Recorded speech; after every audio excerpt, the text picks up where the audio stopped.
Welcome to Spiritual Wisdom Weekly from the Greater Orlando Center for Spiritual Living. Practical spiritual insights to help you live a more joyful, empowered, and grounded life.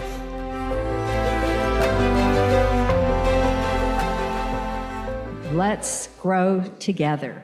And now, Reverend Martin. Many of you know that I spent a number of years, 21 as a matter of fact, touring mostly the US and Canada, but occasionally foreign ports as well, with a tribute to Liberace musical production.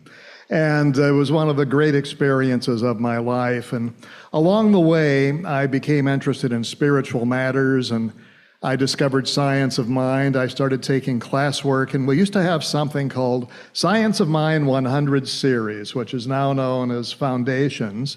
And one of our assignments in that class was to pick out something that might have seemed unlikely at the time, but was going to be an exercise to stretch our faith. I picked out something rather audacious.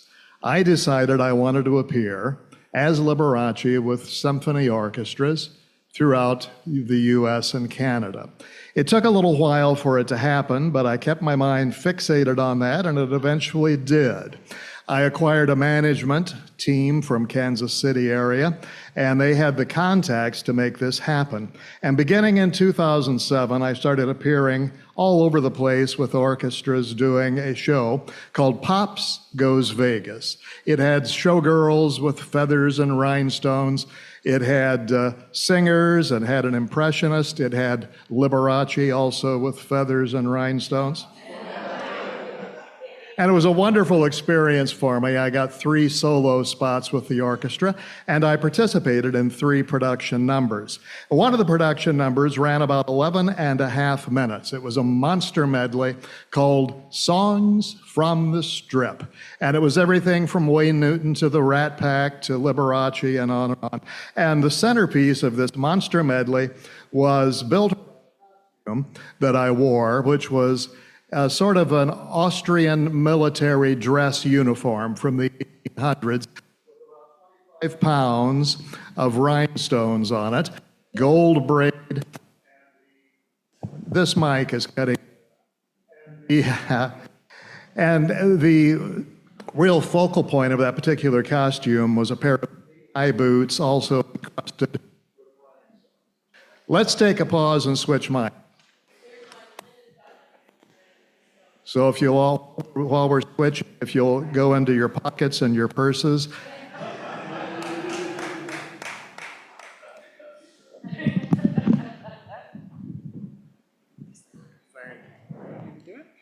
That's all right. Is it turned on? Yes. Okay.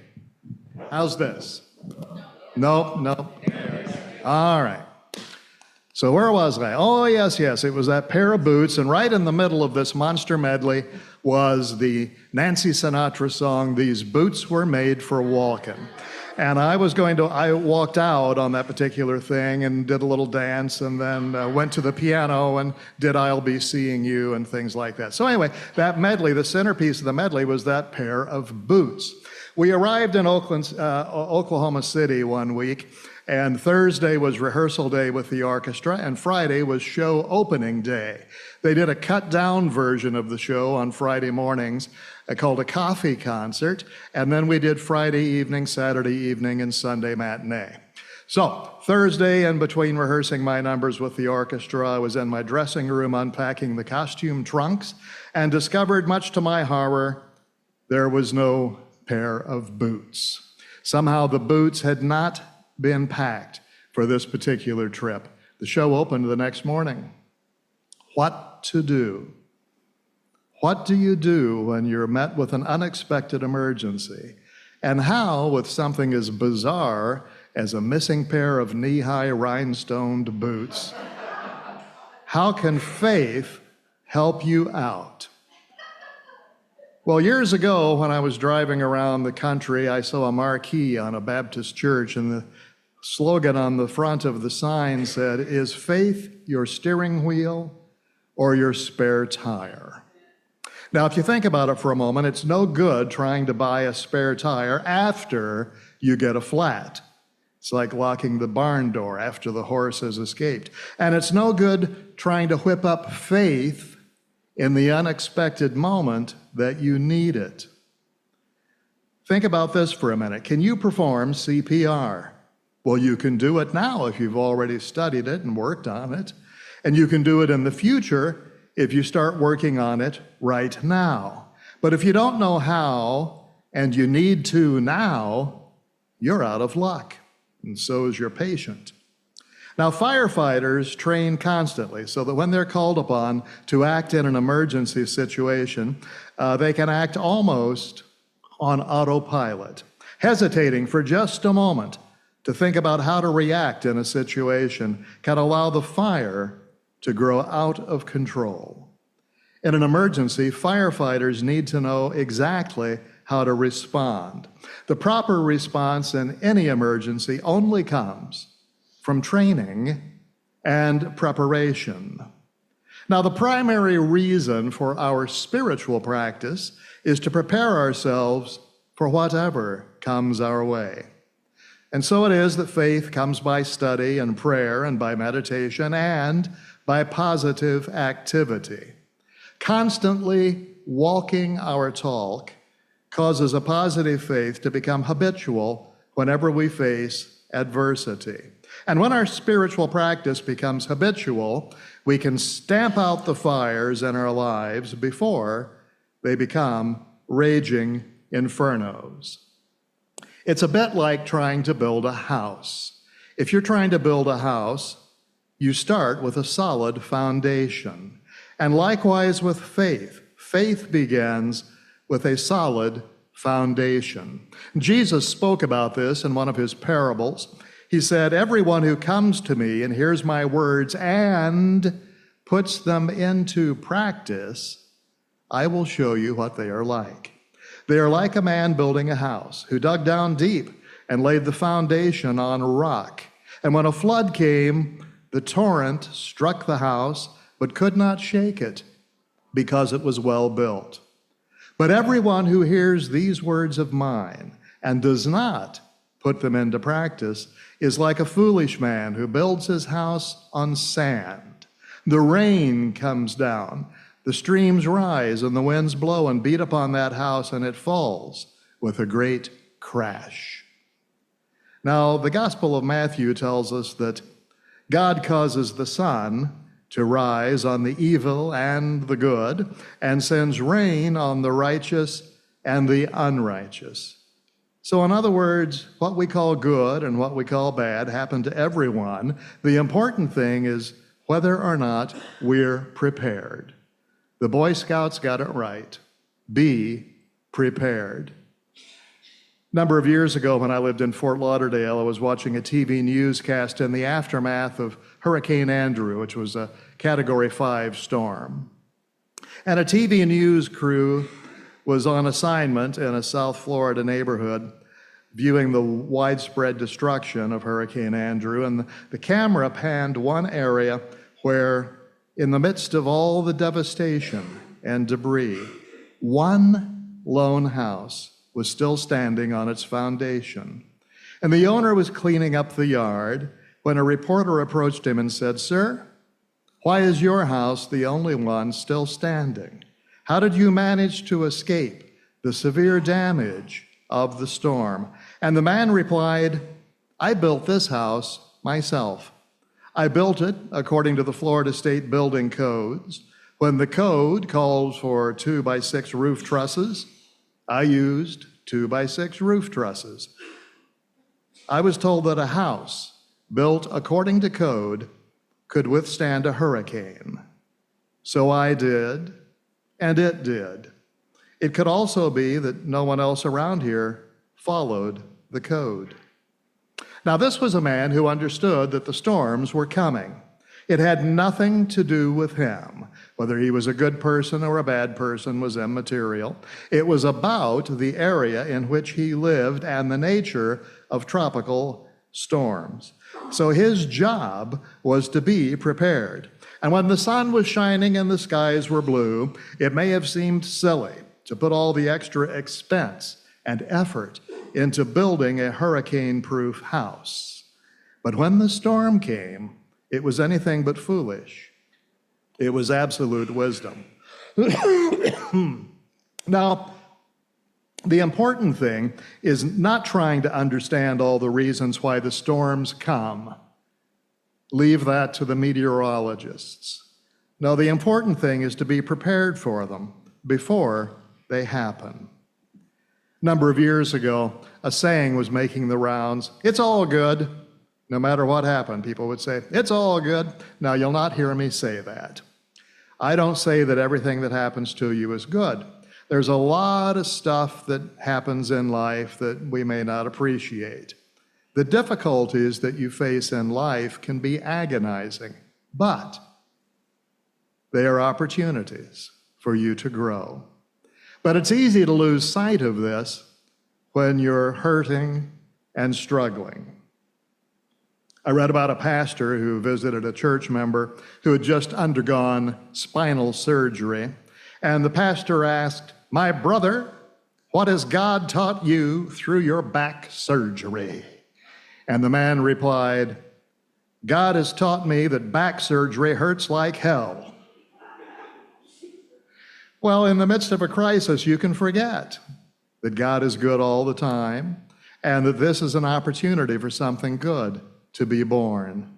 It's so easy to focus on the negatives, but you can shift your focus from your pain, fear, and discouragement to the fact that there is a gift in every situation. Another saying that made the rounds a few years ago was, "Pain is inevitable, but suffering is optional." Now, I don't want to go around affirming that pain is inevitable. However, I do like the part about suffering being optional. If I experience pain, then I can choose to use it as a catalyst for positive change. You know, they say that trees need the powerful spring winds to flex their trunks and main branches so that the sap is drawn up to nourish the budding leaves. Strong winds also stimulate a tree's root growth. And in the same way, perhaps we need the winds of life, even though we dislike experiencing them.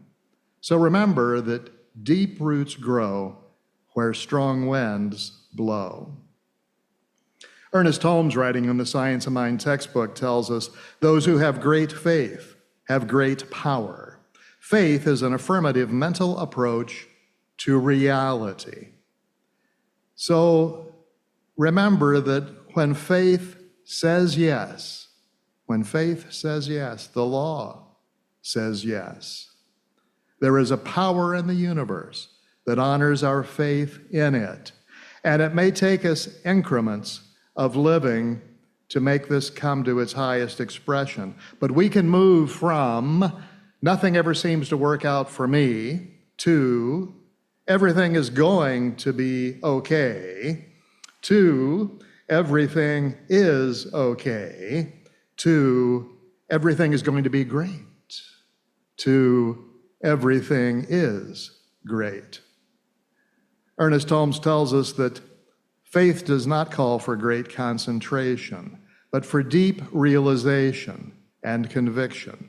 But he also said that if we allow the world's opinions to control our thinking, then that will be our demonstration. So in a practical sense, how do we build our faith?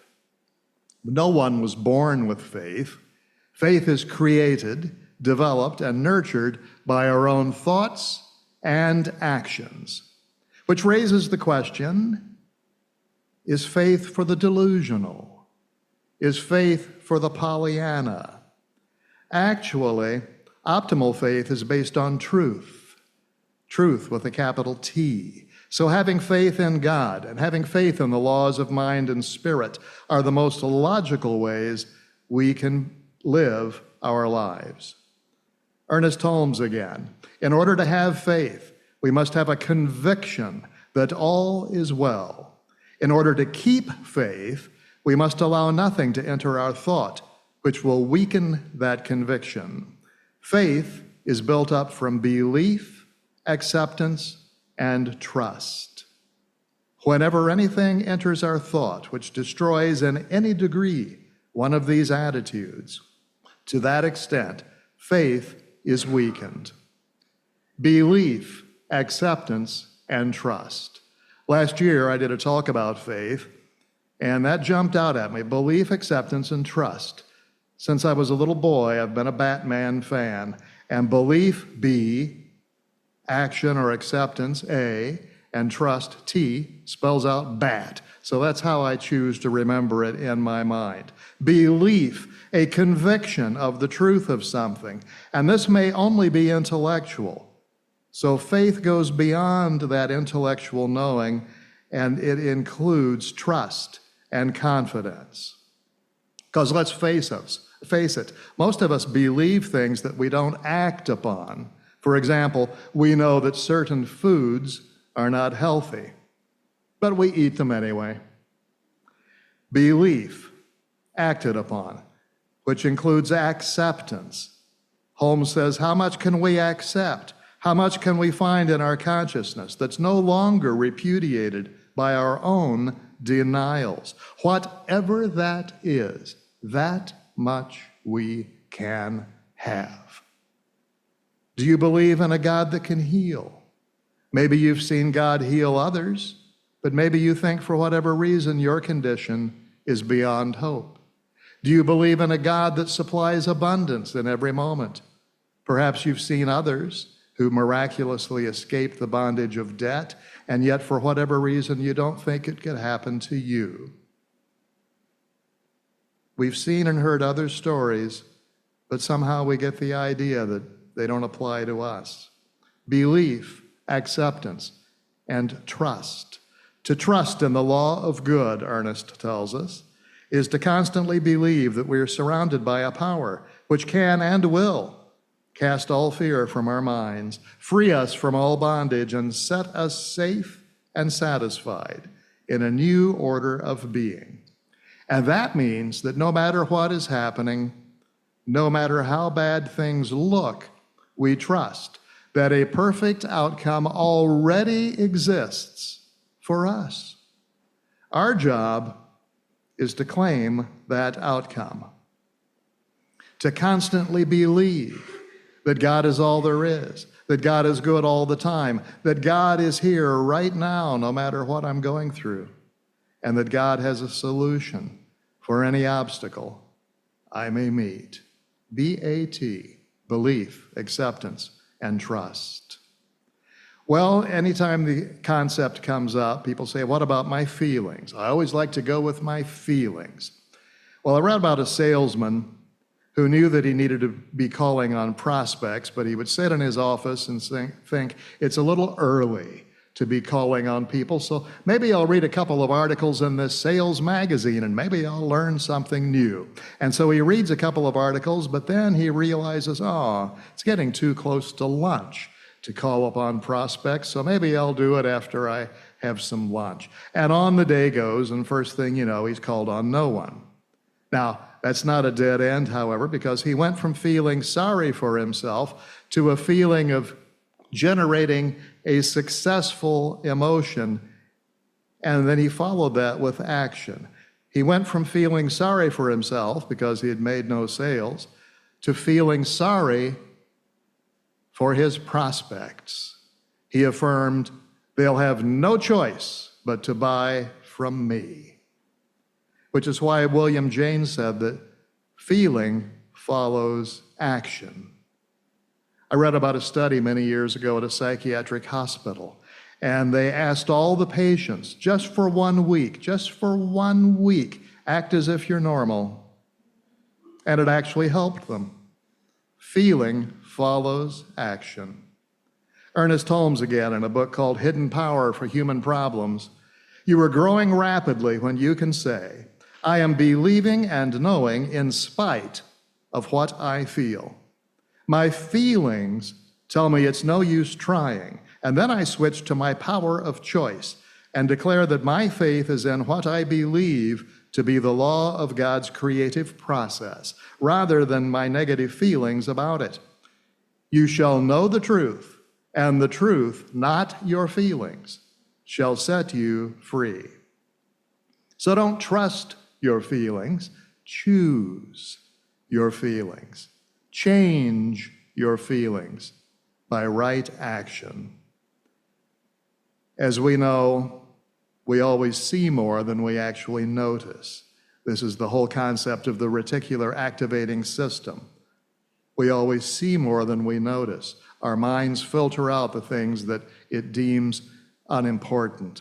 But as we spring into action, our reticular activating system actively starts looking for whatever we need in the moment to successfully complete our task. If I waited for inspiration to strike before starting work on my weekly talk, I'd probably never get started. It's when I sit down and start to work that the ideas I need appear. Occasionally, someone will come up to me and say, "Where do you get your sermons?" And I am tempted to say, I buy them from Sermons R Us. But the truth is, they come from the one mind. However, they do not show up until I make my demand. Action always comes before the demonstration. An author named Howard Walker said, "We live by faith or we don't live at all. Either we venture or we vegetate. If we venture, we do so by faith because we cannot know the end of anything by the beginning. By faith, we move mountains of opposition, or we're stopped by molehills." I admire anybody who can have a neat turn of phrase, and I love this. We either venture or we vegetate. Now, the idea of faith as a reflex suggests an automatic ingrained response to circumstances, similar to a physical reflex. It implies a deep-seated habitual trust in God that manifests in actions and attitudes without conscious deliberation. What I'm calling faith on the fly, staying rooted in principle, knowing that all things work together for good to those who love God. Faith on the fly is faith that has become so much a habit, it becomes like your favorite comfy bathrobe. You just automatically get into it. Here's a more detailed explanation of faith as an automatic response. Just as a physical reflex is an automatic response to a stimulus, faith, when deeply rooted, can become an automatic response to life's situations. Now, this does not mean that faith is purely instinctual, but rather that it becomes so ingrained through consistent practice and reliance on God that it becomes a natural reaction. So how do we develop spiritual reflexes? Practices like prayer, meditation, and studying spiritual literature, maybe joining one of our Tuesday book clubs. These things can cultivate those spiritual reflexes. For example, instead of reacting immediately with worry or frustration, a believer with developed faith reflexes might first turn to prayer or seek Spirit's guidance and peace. Stay calm and carry on is as good a description of faith on the fly as I've found anywhere. And then, bearing all that in mind, faith in action. Because true faith is not just intellectual assent, it also involves action. As the Apostle Paul said, faith without works is dead. And this means that faith should be demonstrated through practical positive actions that are in harmony with your beliefs. Or as we like to say, treat and move your feet. In essence, the concept of faith as a reflex highlights the importance of developing a deeply rooted, habitual trust in God that shapes our thoughts, attitudes, and actions. leading to a life transformed by faith. There is an answer and a right answer to every problem. There's probably more than one right answer, but there's always at least one. So you can move from everything's going to be okay to everything is okay, to everything is going to be great, to everything is great. There are a couple of interesting passages in the Bible. In the book of Isaiah, we find this, God speaking here, "Before they call, I will answer. Before they call, I will answer. While they are still speaking, I will hear." And Jesus in the Gospel of Matthew is quoted as saying, "Your heavenly Father knows what you need before you ask. Before they call, I will answer." I read about a convent in Eastern Europe in the 1930s, which had fallen on hard times. It was also an orphanage. And they were down to their last little coin. And there wasn't enough money for food or for clothing, and the winter was coming. And a bishop happened to be visiting this convent orphanage, and he took that one lone coin and threw it out the window and said, "Now we will rely on God." And packages arrived that afternoon full of clothing, along with a check for several $1,000s. Before they call, I will answer. Your heavenly Father knows what you need before you ask. Well, that's all well and good, you're thinking, but what about those knee-high rhinestone boots? It was Thursday afternoon, and I needed those things the next morning. Symphony orchestras play what's on the page. You don't say, "Hey, play a few bars of this or that." They've got to have it. And there was no time to rewrite that monster medley. Well, what a weird thing. My manager, who lived in Kansas City, happened to be at Busch Gardens, Tampa. I lived in Tampa Bay at the time. He was selling another one of the shows that he managed to Busch Gardens for their summer activities. And my cat sitter had been a costumer for Busch Gardens, and she was able to find the boots and hustle them over to Tampa, and David took them and flew to Oklahoma City, and the show went on as planned. Now, you may say that's a trivial exercise of faith, but it wasn't for me at that particular time. And bear in mind Raymond Charles Barker's words when he said, "This stuff works, whether you're trying to manifest a hot meal or a hot time." Ernest Holmes again, "Faith is a mental attitude which is so convinced of its own idea, which so completely accepts it, that any contradiction is unthinkable and impossible." There are times in life when we may not be able to see clearly. Visibility may be poor, and we have to live by faith. We're making decisions based on our spiritual beliefs rather than on what things look like. We have nothing to navigate by externally, but internally, we are moving into that which the universe has to offer us.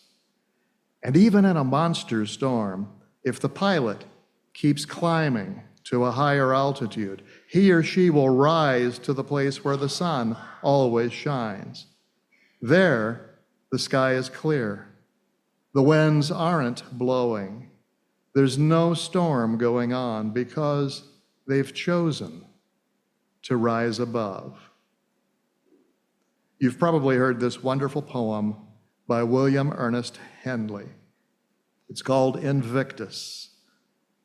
Out of the night that covers me, black as the pit from pole to pole, I thank whatever gods may be for my unconquerable soul. In the fell clutch of circumstance, I have not winced nor cried aloud. Under the bludgeonings of chance, my head is bloody, but unbowed. Beyond this place of wrath and tears looms but the horror of the shade. And yet, the menace of the years finds and shall find me unafraid.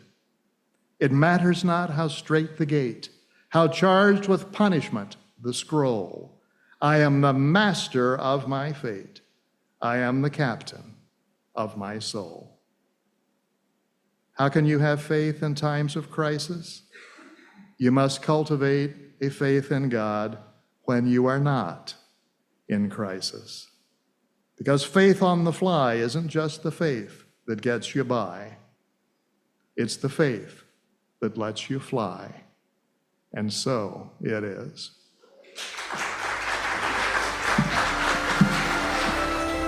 Thanks for joining us for this episode of Spiritual Wisdom Weekly. Be sure to subscribe on your favorite podcast platform, follow us on social media at Greater Orlando Center for Spiritual Living, and support our work, including this podcast, at gocsl.org. Until next time, take good care and keep growing in spirit.